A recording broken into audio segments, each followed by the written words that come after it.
जय माता की दोस्तों, स्वागत करते हैं आपके अपने चैनल टी सीरीज भक्ति भजन में। दोस्तों, आज बात करते हैं पूजा के दीपक के घी या तेल से बड़े दर्द में मिल सकती है आपको राहत, हो सकते हैं आपके सारे दर्द ठीक। नहीं लेनी होगी आपको कोई दर्द निवारक टैबलेट या दर्द निवारक कोई औषधि या कोई दर्द निवारक ट्यूब आपको नहीं लगानी होगी। माता रानी की कृपा से, बाबा भोलेनाथ की कृपा से आपके सारे दर्द ठीक हो जाएंगे। ये एक बहुत ही बड़ा रामबाण इलाज मैं आपको आज बताने जा रही हूँ। वीडियो में बने रहना दोस्तों, स्किप मत करना। अगर वीडियो अच्छी लगती है तो वीडियो को लाइक करें, चैनल को सब्सक्राइब कर लें और कमेंट में अपनी कोई भी बात आप लिख सकते हैं। मैं सबकी कमेंट रीड करती हूँ, उनका मैं रिप्लाई भी करती हूँ। अगर आपको कोई परेशानी, कोई दिक्कत है आध्यात्मिकता से जुड़ी हुई या फिर अपने शरीर के बारे में कहीं दुख दर्द कोई परेशानी है तो आप मुझे कमेंट कर सकते हैं। मैं आपको उनका इलाज बताऊंगी जिससे आपको आपके परेशानी में बहुत ही आराम मिलेगा।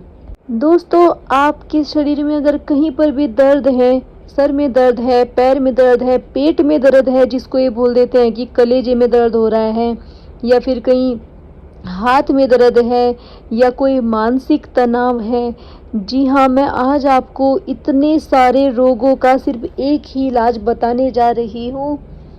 दोस्तों, जो पूजा का मैं आज आपको घी बताऊंगी वो बहुत ही बड़े चमत्कार करने में बहुत ही कारीगर है। ये दोस्तों, शुरुआत करते हैं आज वीडियो की। दोस्तों, जो आप अपनी पूजा के समय जो दीप लगाते हैं, जो दीप दान देते हैं भगवान को, अपने इष्ट देव को, अपने कुल देवता, अपनी कुल देवी मैया को जो आप दीप दान देते हैं, उसमें आपका जो घी होता है, तेल होता है, सरसों का तेल हो या फिर तिल का तेल हो, देसी घी होता है, वो अगर बच जाता है या फिर वो नहीं भी बचता है तो उससे भी मैं आपको इलाज बताऊंगी जो आपको करना है। और आपके जो दर्द है उसमें आपको इतना आराम मिलेगा, बहुत ही ज़्यादा आराम मिलने के पूरे चांस हैं। वीडियो को ध्यान से सुनना दोस्तों।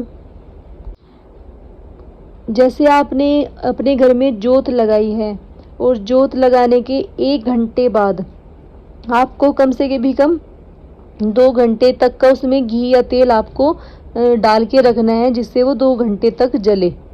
अगर वो 2 घंटे तक जल रही है तो उसमें आपको 1 घंटा, जब आपकी जोत को जले हुए हो जाएगा दोस्तों, उसमें से आपको थोड़ा सा जो घी है या तेल है उसको आपको लेना है रिंग फिंगर से। जो कन्नी उंगली की बराबर की जो उंगली होती है उससे आपको धीरे धीरे उसमें से घी निकालना है। धीरे धीरे किसी कटोरी में निकाल लीजिए या फिर किसी चम्मच में निकाल लीजिए।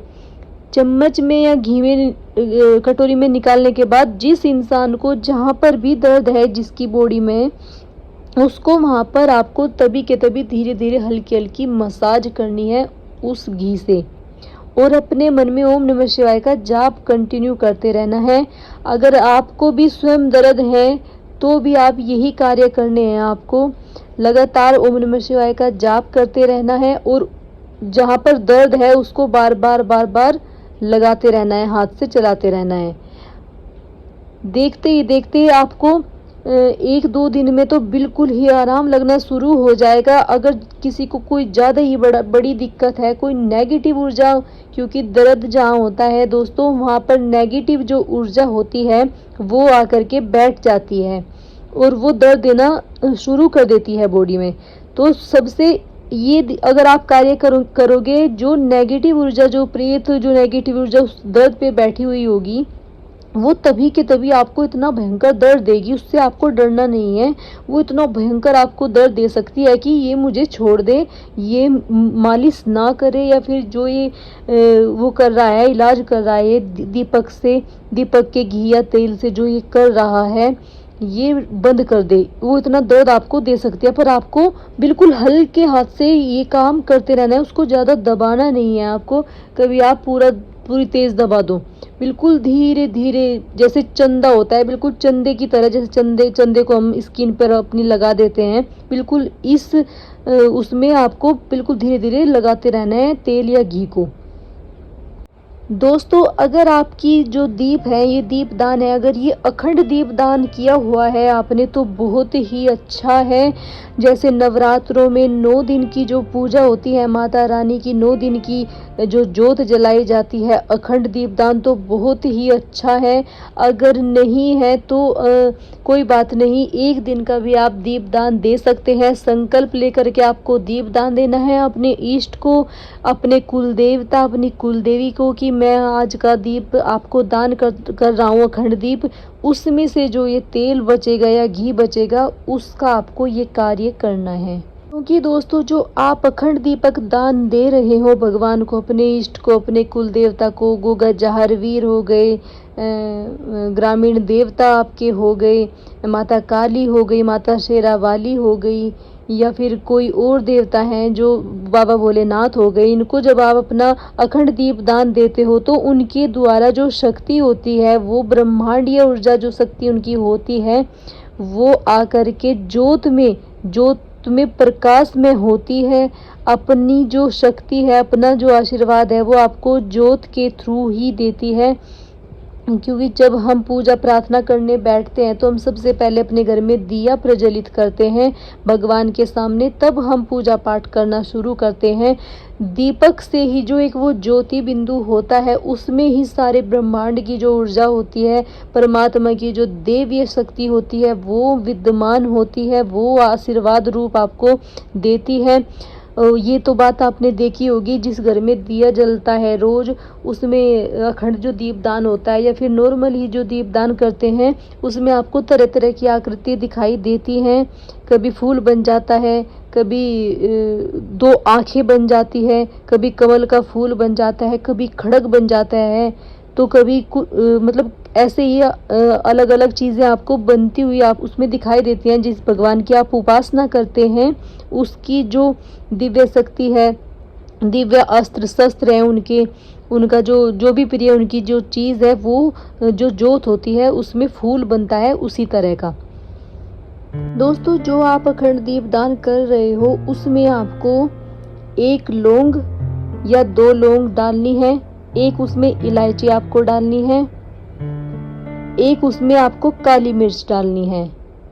ये 3 चीज़ें डाल करके आपको भगवान से प्रार्थना करनी है। जब आप घी या तेल उसमें से जोत में से निकाल रहे हो कि हे परमात्मा, हे परमपिता परमेश्वर, अगर मैंने अच्छे कर्म करे हो, अच्छी शक्ति भगवान की मेरे घर में, मेरे परिवार में, इस जोत में समाहित हो, तो हे भगवान कृपा करके जो मुझे दर्द है या मेरे परिवार में किसी को भी दर्द है, इस दर्द का मैं आपकी इस रामबाण औषधि का प्रयोग करने जा रहा हूँ। कृपा करके मेरी लाज रखें और अपनी भी लाज रखें, हमें दर्द में आराम दें। तो दोस्तों आप देखते ही देखते उस दर्द को, जो वो दर्द आपका जहाँ बैठा हुआ है, जिस इंसान के वो दर्द बैठा हुआ है, वो बिल्कुल ख़त्म हो जाएगा। अगर वो ख़त्म नहीं होगा तो वो उसमें नेगेटिव जो ऊर्जा अगर बैठी होगी दोस्तों, वो भी बिल्कुल ख़त्म हो जाएगी उसमें से। आपको दर्द निवारक टैबलेट लेने के लिए या फिर कोई दर्द निवारक ट्यूब लगाना या फिर कुछ और करने की कोई भी ज़रूरत नहीं है। बल्कि मैं तो ये कहूँगी, जब तक आप ये कार्य कर रहे हैं, घी वाला बिल्कुल बंद कर दें। अगर आप दर्द की दवाई ले रहे हो या कुछ भी ऐसी चीज़ ले रहे हो, क्योंकि आपको सिर्फ और सिर्फ अपने ही नहीं, अपने भगवान की भी परीक्षा आपको लेनी है कि मेरे दर्द ठीक करो। मेरी अगर जोत में आप अपनी शक्तियों को के द्वारा सम्मिलित हो, आ गए हो, भगवान की शक्तियाँ आप दे रहे हो, हमारे इष्ट हमारे ऊपर कृपा दृष्टि बना रहे हैं, तो प्लीज़ हमारे दर्द हैं जो इनको ख़त्म करो। तो आपको ये सारी बातें बोलनी है। और दोस्तों आपके सारे दर्द, अगर तलवों में भी दर्द है, हथेलियों में दर्द है, पैरों में दर्द है, कमर में दर्द है, सर में दर्द है, कहीं पर भी अगर शरीर में आपके दर्द हैं, आपको इस तेल की, घी की मालिश करनी है। दोस्तों अगर आपको 2 दिन में, 3 दिन में इस दर्द से आराम नहीं मिलता है ये कार्य करने के बाद, तो फिर मैं आपको यही सलाह दूंगी कि आप एक बार डॉक्टर के यहाँ से भी जांच करवा लें। क्योंकि बहुत बार दर्द ऐसे होते हैं कि चोट लग जाती है कहीं कभी बहुत पुरानी, वो उसमें दर्द होना शुरू हो जाता है, तो वो कई बार ऐसा होता है कि वो टैबलेट से ठीक हो जाता है। नहीं तो उसमें मैं आपको सिर्फ ये कहूँगी कि 100% यही चांस है, अगर आपको कहीं पुरानी कहीं चोट लगी हुई है तो उसमें ज़रूर से ज़रूर कोई नेगेटिव जो ऊर्जा है वो आकर के बैठ जाती है, इसलिए वो आपको दर्द देना शुरू कर देती है। कोई प्रेत आत्मा उसमें घुसकर बैठ जाती है, तो इसलिए वो दर्द देना आपको शुरू कर देती है कि ये पूजा पाठ ना करें, और वो अपना जो प्रेत होते हैं वो अपना उसमें घर बना लेते हैं, इसलिए आपको एक जगह दर्द रहता ही रहता है शरीर में कहीं ना कहीं। तो इस कार्य को आप पूरे विश्वास के साथ करना, अपने परमात्मा अपने भगवान का नाम लेके करना, अपने इष्ट देव का, अपने कुल देवता अपनी कुल देवी अपने घर के देवताओं को प्रणाम करके आपको इस कार्य को करना है। दोस्तों मुझे पूरी आशा है कि आपके दर्द बिल्कुल ठीक हो जाएंगे। जहाँ पर भी आपको दर्द है, प्रेत बाधा का दर्द हो या फिर वैसा कोई दर्द हो, तो बिल्कुल ठीक हो जाएगा, मुझे आशा है। आप इस कार्य को करिए, और अगर मेरी वीडियो आपको अच्छी लग रही है, आपको पसंद आ रही है, तो चैनल को सब्सक्राइब कर लीजिए, बेल आइकन को प्रेस कर लेना, और वीडियो को लाइक करिए, कमेंट करिए, ताकि जो भी मैं जानकारी डालूँ कम से कम आप तक पहुंच रही है, आपको आराम मिल रहा है उस चीज़ से, तो मुझे बहुत खुशी होगी। जो भी प्यारी प्यारी आंखें वीडियो को देख रही है, मैं भगवान भोलेनाथ से प्रार्थना करूंगी कि वो हमेशा खुश रहे, स्वस्थ रहे। दोस्तों बस आज वीडियो में इतना ही, कल फिर मिलती हूँ आपको एक नए टॉपिक में नई वीडियो के साथ। तब तक आप सभी को जय माता की, जय माता की, हर हर महादेव।